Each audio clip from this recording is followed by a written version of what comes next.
આપનું સ્વાગત છે. અ, આજે આપણે જે ચર્ચા કરવાના છીએ તે ખાસ કરીને જીપીએસસી પરીક્ષાની તૈયારીને ધ્યાનમાં રાખીને કરી રહ્યા છીએ. વિષય છે ઇતિહાસ. પણ એ કોઈ રાજા મહારાજાની તારીખોની સૂકી યાદી નથી. આપણે એ સમજવાના છીએ કે ઇતિહાસકારો ભૂતકાળ વિશે જાણે છે તો કેવી રીતે. આ તો એકદમ જાસૂસી કથા જેવું છે, જ્યાં નાના નાના પુરાવા જોડીને એક મોટું ચિત્ર બને. અને આજે આપણે એ જ પુરાવા, એ જ સાધનો વિશે ઊંડાણપૂર્વક વાત કરીશું. બિલકુલ. આ બહુ જ સાચી સરખામણી છે. ઇતિહાસનો આખો પાયો એના સ્ત્રોતો પર જ ટકેલો છે. અને જીપીએસસી જેવી પરીક્ષાઓમાં ખબર છે, એ લોકો એ જ જોવા માંગે છે કે ઉમેદવાર ફક્ત તથ્યો ઘોખીને આવ્યો છે કે પછી એની પાછળની પ્રક્રિયાને સમજે છે.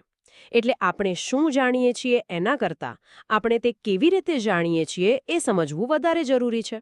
આજે આપણે એ જ સાધનોની પેટી ખોલીશું. સરસ. તો ચાલો શરૂઆત કરીએ સૌથી સીધા અને સ્પષ્ટ પુરાવાથી. લેખિત શબ્દ. જ્યારે કાગળ નહોતો ત્યારે લોકો જ્ઞાનને કેવી રીતે સાચવતા હશે? આપણા સ્ત્રોતોમાં બે મુખ્ય પ્રકારોનો ઉલ્લેખ છે: તાળપત્ર અને ભોજપત્ર. આ નામો તો સાંભળ્યા છે, પણ આ બરાબર છે શું? તાડપત્ર એટલે તાડના વૃક્ષના પાન પર લખાયેલી હસ્તપ્રતો. આ પાંદડાને સૂકવીને એની પર ખાસ રીતે લખાતું. અને ભોજપત્ર એટલે હિમાલયમાં એક ભુર્જ નામનું વૃક્ષ થાય, એની પાતળી છાલ. આ બંને કુદરતી માધ્યમો હતા અને એને એકસાથે બાંધીને પોથી બનાવવામાં આવતી, જે આજની આપણી ચોપડી જેવું જ. ઓહ, મતલબ કે આ એક રીતે પ્રાચીન સમયની લાઇબ્રેરીઓ જ હતી. પણ આ વસ્તુઓ તો કુદરતી છે, એટલે સમય જતાં જીવજંતુ કે ભેજથી ખરાબ થઈ જાય તો જે બચી ગઈ છે તે આપણને શું જણાવે છે? એ બહુ સારો પ્રશ્ન છે. જે બચી ગયું છે ને એ અમૂલ્ય છે. તે આપણને ખાલી રાજાઓ વિશે નહીં, પણ તે સમયના સમાજ વિશે બધું જ કહે છે. જેમ કે એ કઈ ભાષામાં લખાયેલી છે, સંસ્કૃત, પ્રાકૃત કે તમિલ, એના પરથી ખબર પડે કે કઈ ભાષા મુખ્ય હતી. એમાં લખ્યું છે શું? ધાર્મિક માન્યતાઓ, દવાઓ, વિજ્ઞાન કે પછી કવિતાઓ અને નાટકો. આના પરથી સમાજની બૌદ્ધિક સપાટીનો અંદાજ આવે છે. અને મોટાભાગની આવી હસ્તપ્રતો મંદિરો અને મઠોમાંથી જ મળી છે, કારણ કે ત્યાં એની સારી રીતે જાળવણી થતી હતી. પણ શું આપણે આ હસ્તપ્રતો પર 100% વિશ્વાસ કરી શકીએ? મારો કહેવાનો મતલબ એ છે કે જ્યારે કોઈ વ્યક્તિ હાથથી નકલ ઉતારે ત્યારે ભૂલો તો થાય જ ને. તમે બિલકુલ સાચા મુદ્દા પર આવ્યા છો. આ જ તો ઇતિહાસકારનું અસલી કામ છે. એક જ ગ્રંથની અલગ અલગ હસ્તપ્રતોમાં ઘણીવાર નાના મોટા ફેરફાર જોવા મળે. એને લિપિકરની ભૂલ કહેવાય. ઇતિહાસકારો આ બધું નકલોની સરખામણી કરે અને પછી નક્કી કરે કે મૂળ લખાણ શું હશે. એટલે કે હસ્તપ્રતો મહત્વની છે, પણ તેની મર્યાદાઓને ધ્યાનમાં રાખીને જ તેનો અભ્યાસ કરવો પડે. સમજી ગયો. તો હસ્તપ્રતો નાશવંત છે અને તેમાં ફેરફારની પણ શક્યતા છે. આનાથી મને એવો વિચાર આવે છે કે જો કોઈ શાસકને પોતાનો સંદેશ સદીઓ સુધી કોઈ પણ ફેરફાર વગર ટકાવી રાખવો હોય તો એના માટે માધ્યમ પણ એટલું જ મજબૂત હોવું જોઈએ. અને પથ્થરથી વધુ મજબૂત શું હોઈ શકે? બરાબર. આ જ વિચારમાંથી જન્મ થયો અભિલેખોનો, એટલે કે શિલાલેખો. આનું સૌથી મોટું ઉદાહરણ તો સમ્રાટ અશોકના શિલાલેખો છે. આપણા જૂનાગઢમાં પણ છે. તો શું આપણે આને એ સમયનું ઓફિશિયલ ગેઝેટ જેવું સરકારી જાહેરનામું કહી શકીએ? હા હા, એ બહુ સારી ઉપમા છે. તે પ્રાચીન રાજ્યની શક્તિ અને વહીવટનો પુરાવો છે. વિચારો કે એ જમાનામાં એક જ સંદેશ આખા સામ્રાજ્યના ખૂણે ખૂણે આવેલા પથ્થરો પર એક સરખો કોતરાવવામાં આવતો. પણ અહીં પણ એક વાત ધ્યાનમાં રાખવા જેવી છે કઈ વાત? કે અભિલેખો ખૂબ વિશ્વસનીય છે, એમાં ફેરફાર કરવો અશક્ય છે, પણ તે કોણે લખાવ્યા છે તે ભૂલવું ન જોઈએ. એટલે કે તે શાસકનો દ્રષ્ટિકોણ રજૂ કરે છે? બરાબર. તેમાં રાજાના વિજયો અને સારા કામોનું જ વર્ણન હોય. તેની હાર કે નબળાઈઓનો ઉલ્લેખ ભાગ્યે જ મળે. ઘણીવાર આ લેખો પ્રશસ્તિ હોય છે, એટલે કે રાજાના વખાણ. એટલે ઇતિહાસકારે એ સમજવું પડે છે કે આમાં સત્ય કેટલું છે અને પ્રચાર કેટલો. પથ્થર પર કોતરણી તો બહુ ખર્ચાળ અને સમય માંગી લે તેવું કામ હશે. રોજબરોજના વહીવટી કામકાજ માટે, જેમ કે જમીનદાનના દસ્તાવેજો, એના માટે કોઈ બીજો સસ્તો પણ ટકાઉ વિકલ્પ હતો? ચોક્કસ હતો. અને તે છે તામ્રપત્રો. તામાના પતરા પર કોતરેલા લખાણો. રાજાઓ જ્યારે કોઈને જમીન દાનમાં આપતા ત્યારે તેની કાયદેસરની નોંધણી આ તામ્રપત્રો પર કરતા. આ એક પ્રકારનો કાયમી કાનૂની દસ્તાવેજ હતો અને જીપીએસસીના ઉમેદવારો માટે આ ખાસ નોંધવા જેવું છે. ગુજરાતમાં આવા અનેક તામ્રપત્રો મળ્યા છે. પાટણની હેમચંદ્રાચાર્ય લાઇબ્રેરી, અમદાવાદની એલડી ઇન્સ્ટિટ્યૂટ કોબામાં પણ છે. આ બધું ગુજરાતના ઇતિહાસ માટે બહુ જ મહત્વનું છે. ઓકે, તો શિલાલેખો અને તામ્રપત્રો આપણને શાસકોના મોટા નિર્ણયો વિશે જણાવે છે, પણ સામાન્ય જીવનનું શું, રોજબરોજના વ્યવહારનું શું? એવી કઈ વસ્તુ છે જે રાજા અને પ્રજા બંનેના હાથમાં ફરતી હતી અને પોતાનામાં એક નાનો ઇતિહાસ લઈને ચાલતી હતી? અને તે વસ્તુ છે સિક્કા. સિક્કા માત્ર પૈસા નથી, તે ઇતિહાસના નાના કેપ્સ્યુલ જેવા છે. એક નાનકડા સિક્કા પરથી આપણને રાજાનું નામ, તેનો સમય, તેના રાજ્યની સીમા, તેનો ધર્મ, પણ હા, સિક્કા પરના દેવી દેવતાના ચિહ્નો પરથી અને ધાતુની શુદ્ધતા પરથી તે સમયની આર્થિક સ્થિતિનો પણ ખ્યાલ આવે છે. આપણા સ્રોતોમાં ભારતના સૌથી જૂના સિક્કા તરીકે પંચમાર્ક સિક્કાનો ઉલ્લેખ છે. આ નામ જ બહુ રસપ્રદ છે. એનો અર્થ શું થાય? પંચમાર્ક સિક્કા, જે ઈસવીસન પૂર્વે 5મી સદીના મનાય છે, તે કોઈ ચોક્કસ આકારના નહોતા. તે ધાતુના અનિયમિત ટુકડા હતા, જેના પર 5 એટલે કે પંચ કે તેથી વધારે ચિહ્નોની છાપ એટલે કે માર્ક મારવામાં આવતી. ઓહો, પંચમાર્ક. હા, આ ચિહ્નો જેવા કે ઝાડ, માછલી, બળદ જે તે રાજ્યનું પ્રતીક હતા, પણ તેના પર કોઈ લખાણ નહોતું. એક મિનિટ, જો સિક્કા પર રાજાનું નામ કે સમય જ ન લખેલો હોય તો પછી ઇતિહાસકારો કેવી રીતે નક્કી કરતા હશે કે તે કોનો સિક્કો છે અને કયા સમયનો છે? એ જ તો સૌથી મોટો પડકાર હતો. ઇતિહાસકારોએ બીજા પુરાવાઓ સાથે સરખાવીને અંદાજ લગાવવો પડતો. પણ ભારતીય મુદ્રાશાસ્ત્રમાં એટલે કે ન્યુમિસ્મેટિક્સમાં ક્રાંતિ ત્યારે આવી જ્યારે ગ્રીક બેક્ટ્રિયન રાજાઓ ભારતમાં આવ્યા. તેમણે સિક્કા પર રાજાનું ચિત્ર, તેનું નામ અને શાસનનો સમય સ્પષ્ટપણે લખવાની પરંપરા શરૂ કરી. અને આ એક નાના સુધારાએ ઇતિહાસને હંમેશ માટે બદલી નાખ્યો. કેવી રીતે?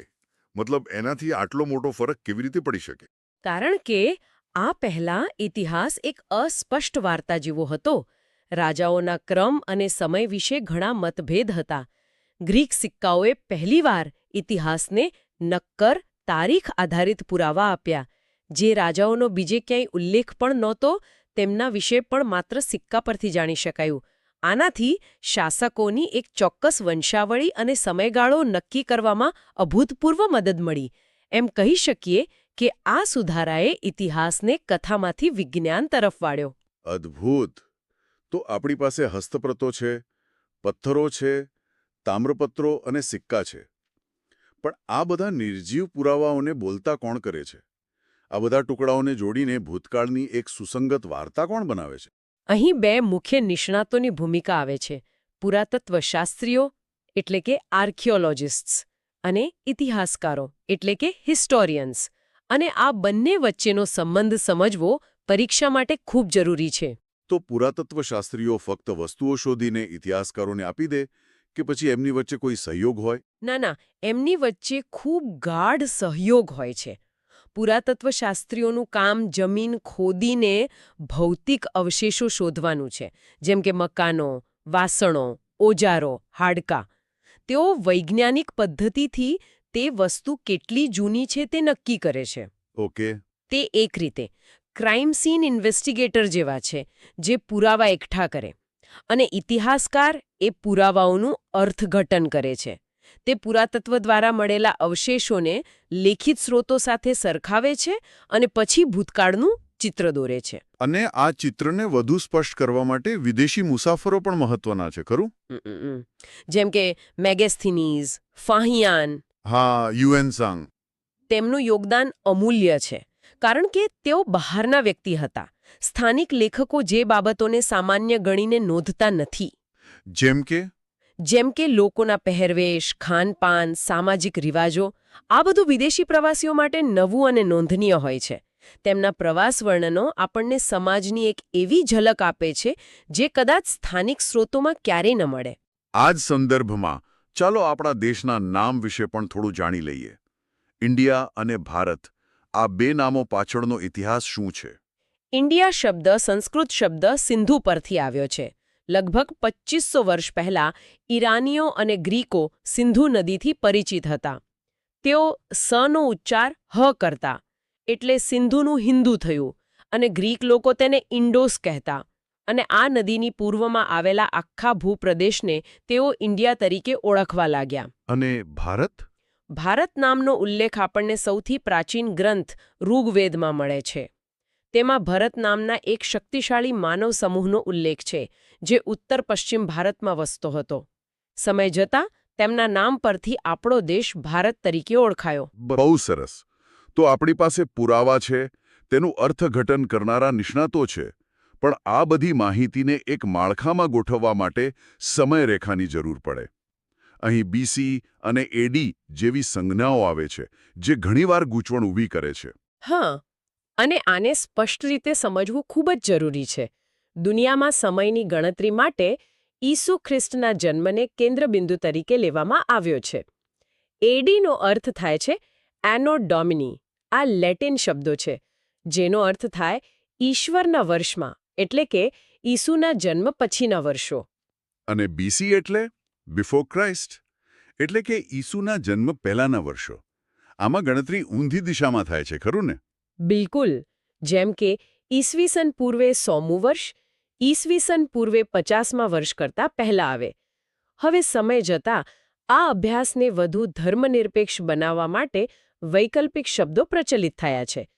એડીની જગ્યાએ હવે સીઈ એટલે કે કોમન એરા અને બીસીની જગ્યાએ બીસીઈ એટલે કે બિફોર કોમન એરાનો ઉપયોગ વધ્યો છે. અર્થ બંનેનો એક જ છે, ખાલી પરિભાષા અલગ છે. પરીક્ષામાં ઘણીવાર આ વૈકલ્પિક શબ્દો પૂછીને ચકાસવામાં આવે છે. તો આજે આપણે તાળપત્ર અને ભોજપત્રની નાજુક દુનિયાથી શરૂ કરીને પથ્થરના કાયમી સંદેશાઓ, સિક્કાઓના નાના રહસ્યો અને છેવટે ઇતિહાસના સમયને માપવાની પદ્ધતિ સુધીની એક લાંબી સફર કરી. આ ચર્ચા પરથી એ સ્પષ્ટ થાય છે કે ઇતિહાસ માત્ર ભૂતકાળની વાર્તાઓ નથી, પરંતુ તે નક્કર પુરાવા અને તેના તાર્કિક અર્થઘટન પર આધારિત એક જીવંત વિજ્ઞાન છે. ચોક્કસ. અને જીપીએસસી જેવી પરીક્ષાની તૈયારી કરી રહેલા ઉમેદવારો માટે આમાંથી શીખવા જેવો સૌથી મોટો પાઠ એ છે કે જ્યારે પણ તમે ઇતિહાસનું કોઈ તથ્ય વાંચો, ત્યારે હંમેશા એક પ્રશ્ન પૂછો: આપણે આ કેવી રીતે જાણીએ છીએ? તેનો જવાબ હંમેશા આ સ્રોતોમાં જ છુપાયેલો હશે. આ અભિગમ તમને માત્ર ગોખવામાંથી મુક્તિ નહીં અપાવે, પણ વિષયની ઊંડી સમજ પણ આપશે. એકદમ સાચી વાત. પણ આ ચર્ચાએ મારા મનમાં એક નવો જ વિચાર જગાયો છે. આ બધા સ્ત્રોતો, શિલાલેખો, તામ્રપત્રો, સિક્કા આપણને મોટે ભાગે રાજાઓ અને શક્તિશાળી લોકો દ્વારા લખાવવામાં આવેલી વાર્તાઓ જ કહે છે. તેમના વિજયો, તેમના દાન, તેમના આદેશો. પણ એક કરોડો સામાન્ય લોકોનું શું? જો ખેતી કરતા હતા, પશુપાલન કરતા હતા, માટીના વાસણો બનાવતા હતા, જેમની કહાનીઓ ક્યારે પથ્થર પર કોતરાઈ નહીં કે તામ્રપત્ર પર લખાઈ નહીં. એ મૌન ઇતિહાસને આપણે કેવી રીતે છોડી શકીએ? આ એક વિચારવા જેવો પ્રશ્ન છે.